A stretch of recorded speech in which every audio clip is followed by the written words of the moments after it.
Hello and welcome to Talk the Walk. I'm Azam Khan. With both the city of Hong Kong and China frequently found in Western mainstream news cycle, particularly as of late, from Indo-Pacific geopolitical tensions to the Jimmy Lai court case saga, the narrative by its collective chorus has often led both city and country in a doomsday portrayal. My guest today, Dominic Lee, works to add nuance to the story of Hong Kong, whether through social media on current affairs or on soft topics through his media platform, China Retold, all the while serving on the Legislative Council and being an entrepreneur in the city. Mr. Lee, thank you so much for taking the time to speak with me. Hi, thanks for having me here. I want to start with the Indo-Pacific region. And the U.S. Secretary for Defense Lloyd Austin is currently hosting his Australian and British counterpart in the U.S. to talk about the AUKUS deal, specifically the nuclear submarine deal that they did. When you compound this with Sunak's recent rhetoric on the golden era for China being over, and Canada's recent $1.7 billion initiative security agreement, which is also targeted towards China. So China is seen as a global aggressor still. So what is your take on that? Well, I'm not sure what Sunak was talking about when he was talking about the golden era, because if he's talking about the old times where the British government was out invading other countries, colonizing different places, forcing others to buy the opium, then that golden era is definitely over. Well, now, sure, there was a time where China had better relationship with Great Britain. I believe that was when Cameron was still the prime minister. But I think we got to make no mistake here, because the government, the British government, only developed a better relationship with China out of financial interest. So because trading with China was benefiting their economy. Well, in recent years, though, like we see that the United States had certainly put a lot of pressure in containing China's development by imposing like different sanctions on our, using different excuses, by persuading other countries not to trade with our tech companies, not to work with them. And the American government was also putting a lot of pressures on their allies to abide and to help suppress our country. And I believe that the reason behind it is very clear. The United States is worried that China's development is going to threaten their socio-economical leadership in the world, in particularly the prominence of the U.S. dollars, which really have allowed the Americans to print money in the past to get themselves out of financial troubles. But the thing is like this, right? All these European countries really got to take a long, hard look at the current situation. They got to think about what's in it for them to listen to the United States. Well, let's look at the current situation in Europe. Well, since Russia has conducted a special military action in Ukraine, a lot of these European countries, under the U.S. influence, has helped impose sanctions on Russia. But this is not actually hurting the American as much as they were hurting the European countries, because a lot of these European countries are more reliant on the energy that's being provided by Russia. So this has caused hyperinflation in the countries, huge recession, big unemployment. So if I were a leader of the European countries, I will really think twice before committing to listening to the U.S. To help them suppress China. Or they got to think, is it actually better for them to work with China and build a better economy for their self-interest? Right. It's interesting you bring up Europe because obviously Olaf Scholz just had a visit with President Xi Jinping, and he recently came out and said, we need to dial back our rhetoric towards China. Like, this is getting maybe possibly a little bit too much. And this comes on the heel of the EU leader, Charles Michel, just visiting China as well. So I think the EU is also kind of trying to reconcile on how do we go about dealing and approaching with China. There's been a lot of backlash towards Olaf going to China and taking, a certain stance, whereas there's a lot of pockets within the EU that want to be more aggressive and follow the U.S. Rhetoric towards China. So do you think that's sort of? I mean, that's certainly something that we would like to see. I mean, at the end of the day, right, they would take a really hardball approach during the election, because they may think that will help them win votes. But at the same time, they got to think about their own economy, right? At a time where there are huge financial crisis and hyperinflation going on in Europe right now, they got to think about what's the best action for them to take from now. If they remain so aggressive towards China, it's not going to benefit them. China is a large development development in the world right now. And by working with China instead of against China, I think it's going to benefit all these European countries or Australia and so on and so forth. And it will take them a while to just kind of be more practical about it, but I think they will soon come to their senses. Right. And as you mentioned, China is continuing to just focus on what it does best, which is economic development. An example of that, Hong Kong's application to the RCEP, the largest free trade agreement, and John Lee coming back from his trip from Southeast Asia from the forum. So how do you think Hong Kong can benefit from joining the free trade agreement? Oh, it's going to be great because, we look at what President Xi said in the 20th Congress of the Chinese Communist Party. It was clear about it's important for China to maintain. It's important for Hong Kong to maintain its one country, two system, and also Hong Kong has to emphasize its role as our country's international hub. So by joining the RCEP, it will allow for Hong Kong businesses to really relocate, reallocate supply chains into emerging economies in Southeast Asia. Well, that's where a lot of these member countries of RCEP are located at. And also right now, Hong Kong does not have a bilateral trading agreement with, for example, South Korea and Japan. And by joining the RCEP, there will be more opportunities for Hong Kong to cooperate with these two countries in terms of their high-tech sector, and that will benefit our technological development. And then it's also one of the important things that I previously talked about is because of the geopolitical relationship between China and the United States right now.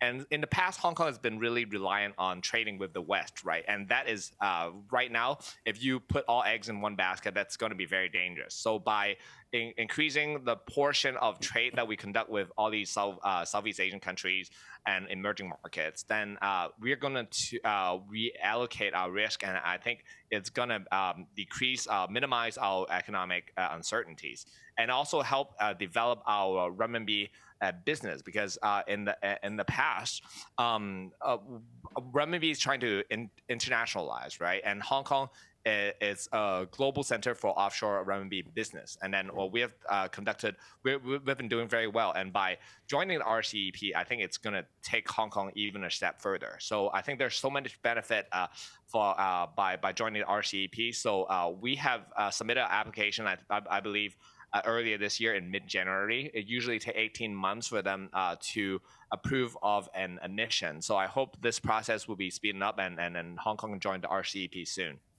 Right. I want to also shift your focus to another story, which is dominating the headlines in Hong Kong, and a lot of mainstream media is painting as a battle between free press and China, which is a Jimmy Lai case. Would you say that it's accurate that this case can simply be painted as a Hong Kong's battle with free press, and it's symbolic of it, or are there nuances that are perhaps I believe it's not accurate at all. In my view, the prosecution of Jimmy Lai has nothing to do with press freedom. Jimmy Lai happens to be operating a media business at the time that he was committing all these crimes that infringes the national security law. For example, he openly asked foreign government to pass legislation which will impose sanctions on Chinese officials and Hong Kong officials. He also allegedly colluded with foreign powers to fund anti-government organizations.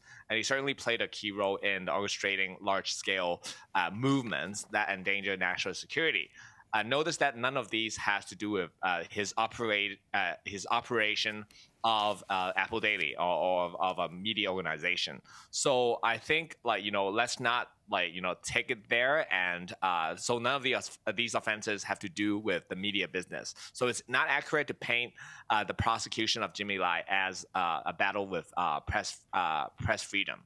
Well, if you actually take a look at the media situation right now in Hong Kong, we still have different press that represents different ideology. Well, I believe that as long as all these media organizations abide to the law, I mean, we have BBC presence, we have Bloomberg presence in Hong Kong, right? As long as all these press organizations abide to the law, I believe that press freedom is being secured under the basic law and shall continue to be safeguarded. Right. And then obviously another discussion in Hong Kong is the talent, the brain drain basically, and just vacuums and gaps within the talent market. And obviously you also wear an entrepreneurial hat. So I just wanted to get your opinion on what are some solutions that can be suggested that are perhaps being overlooked or being missed? Sure. We're facing like different problems in terms of attracting talents to Hong Kong in the past few years. I mean, for the past 2 years, pretty sure one of the important factor has to do with our quarantine measures. A lot of people moving to Singapore because of that. But as our country and Hong Kong is loosening up our pandemic control measures and opening up gradually, I believe a lot of these talents are going to actually come back to Hong Kong. But you're still right. We need a lot of talent to fill the different roles in the tech business or other industries. And our chief executive has already came up with a good amount of ideas in his previous policy address that was made to Legco. We welcome those ideas, but we believe that they need to be carried out in a faster pace. We got to have like tailor-made solutions to attract foreign business, to invest and bring talents to Hong Kong. We got to have better living conditions, be it housing, education, healthcare, for talents that actually came to Hong Kong, right? And one of the things that was really working a few years ago in Hong Kong in terms of attracting talents was this investment immigration scheme.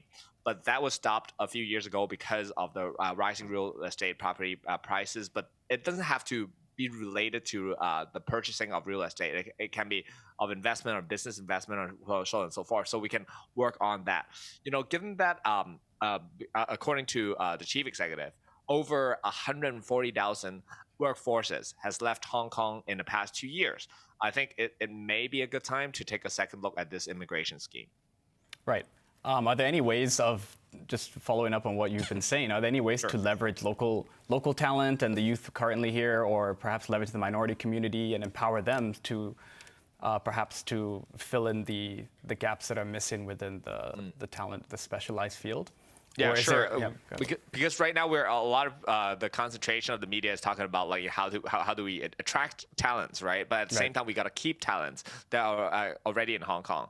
I believe that the government can really benefit from giving more opportunities to people who are willing to work and stay in Hong Kong.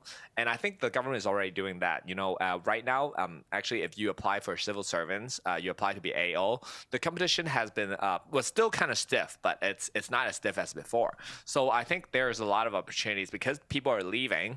You know, previously when the industry is saturated, when the business is saturated, it's very difficult for people who came into the business at a later stage to move on top, right? So this is actually the best opportunity for them, and this is happening in many different facets, right? You know, people find it easier to get into very good schools right now as compared with like a few years ago, and people can rise to the top just because, you know, oh yeah, because my senior has already left for immigration, right? So I think it's a good opportunity.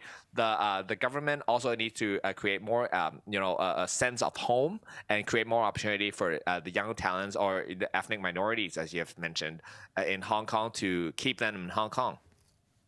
Okay, Mr. Lee, I need to pause you right there while we step away for a quick break. Sure. Don't go anywhere. After the break, we'll be right back with Dominic Lee. Stay tuned.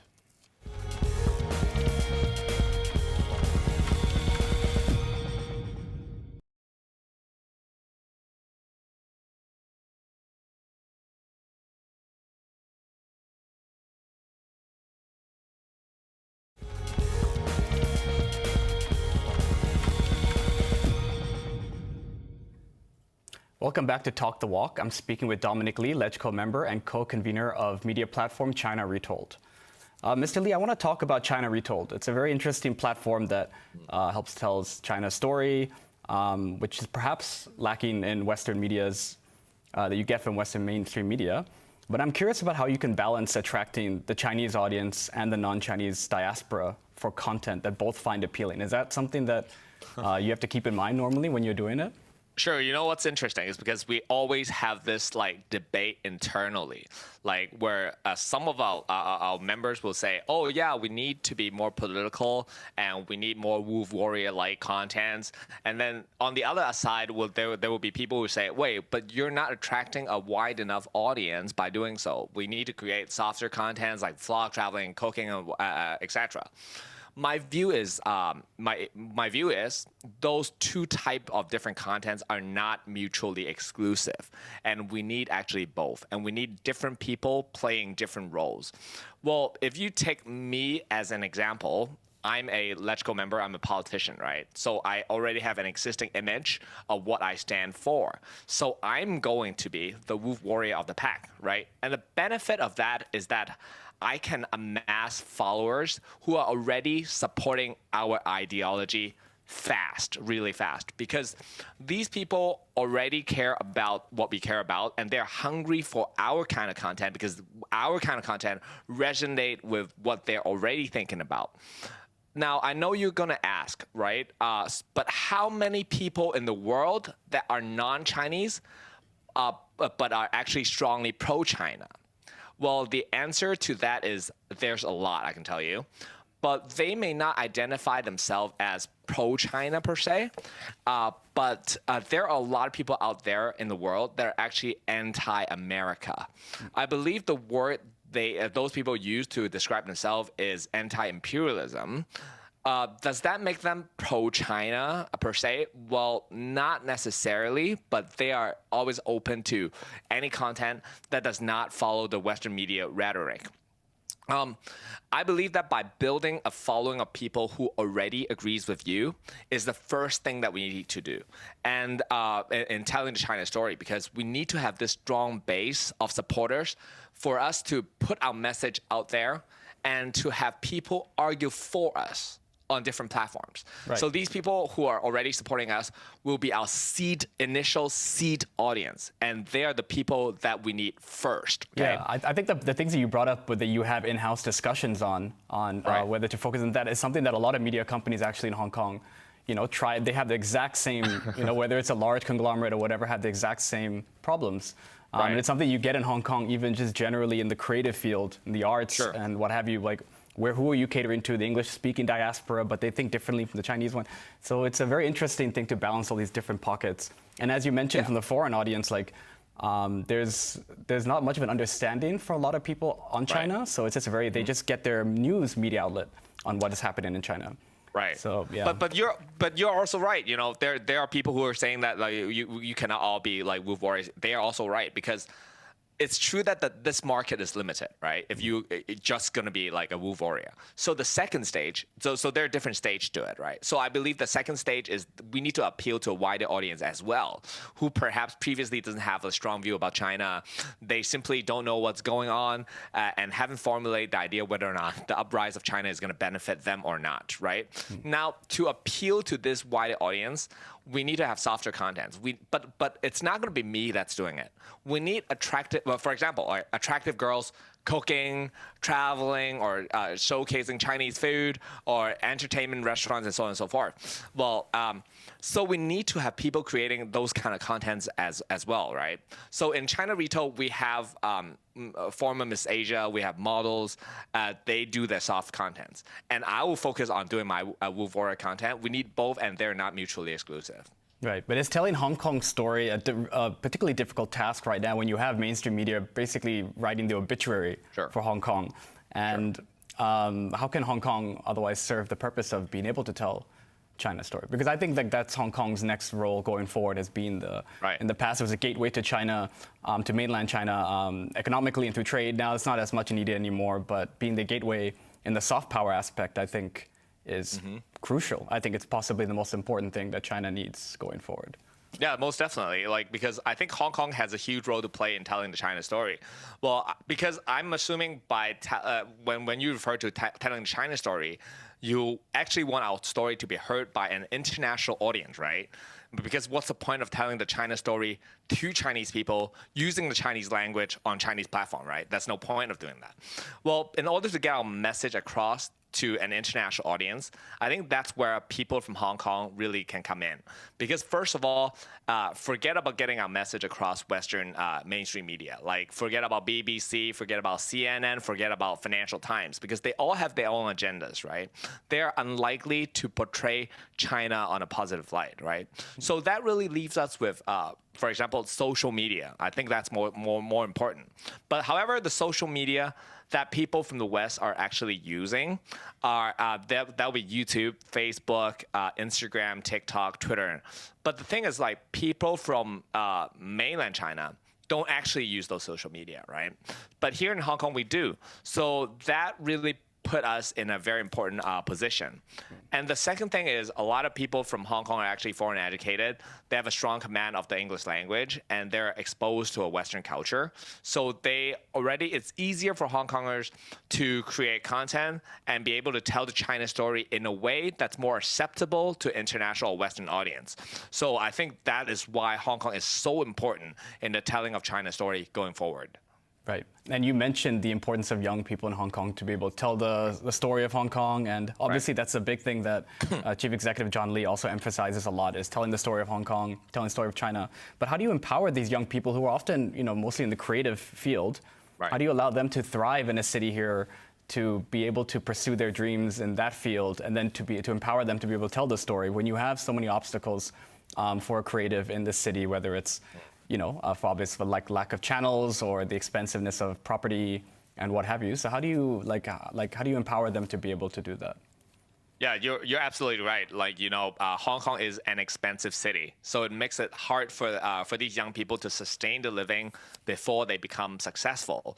But you know what the interesting thing is? Hong Kong is also one of the places with the highest online advertising dollars being paid to content creators. So if only you can make it, it's actually not that bad. But I do not agree that Hong Kong lack channels fostering creatives. Being a location where East meet West, we have all these funnels that allow creatives or artists to be successful. We have strong marketing companies presence. We have world-class auction houses. We have rich people who can afford different creative products. So I think the only limitation that I see with locals here is our language, being Cantonese, because that's a huge thing. Yeah, absolutely.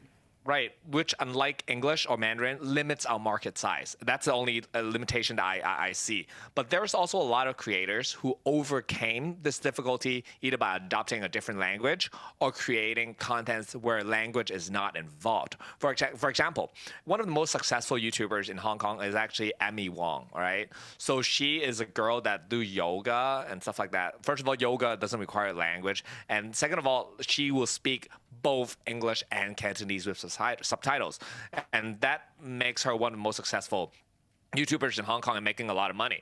And then another example of a creator in China is called Lei Zichat. I don't know what her English name is, right? She would create all these contents without saying anything. That would showcase, how China village people will live like. So I think you can get around it. I think the sky's the limit for artists here, as long as there's a will. And nowadays, like in this decade and going forward, most media companies are hybrid media companies. It's different layers. There's a lot of new media aspect to it. And yourself is a good example of it. That you wear many different hats. Still can be an entrepreneur and then do the online influencing, and involved in politics and what have you. So, what would your advice be to this younger generation with their grievances and their justified grievances and just their obstacles that they have to face? Be yourself and be authentic. Well, don't be afraid to put yourself out there. The reason why my YouTube channel has become a success was because I lost in the 2019 district council election, where I was actually running to be re-elected as the Sham Shui Po district councillor, but I lost. After I lost my seat, I was so frustrated, and I thought to myself at the time that I would never run in an election again. And because of that, I no longer worry about what people or what the social media, so-called neutral voters think about me. I just began to speak my mind on YouTube and other social media without the fear of, whether or not because I said that I will alienate certain people. Am I losing vote because I said that? I care none of that no more. I believe that's all the time we have. Dominic Lee, thank you so much for taking the time to speak with me. Thank you. Thanks for tuning in, and we'll see you the same time next week. Goodbye.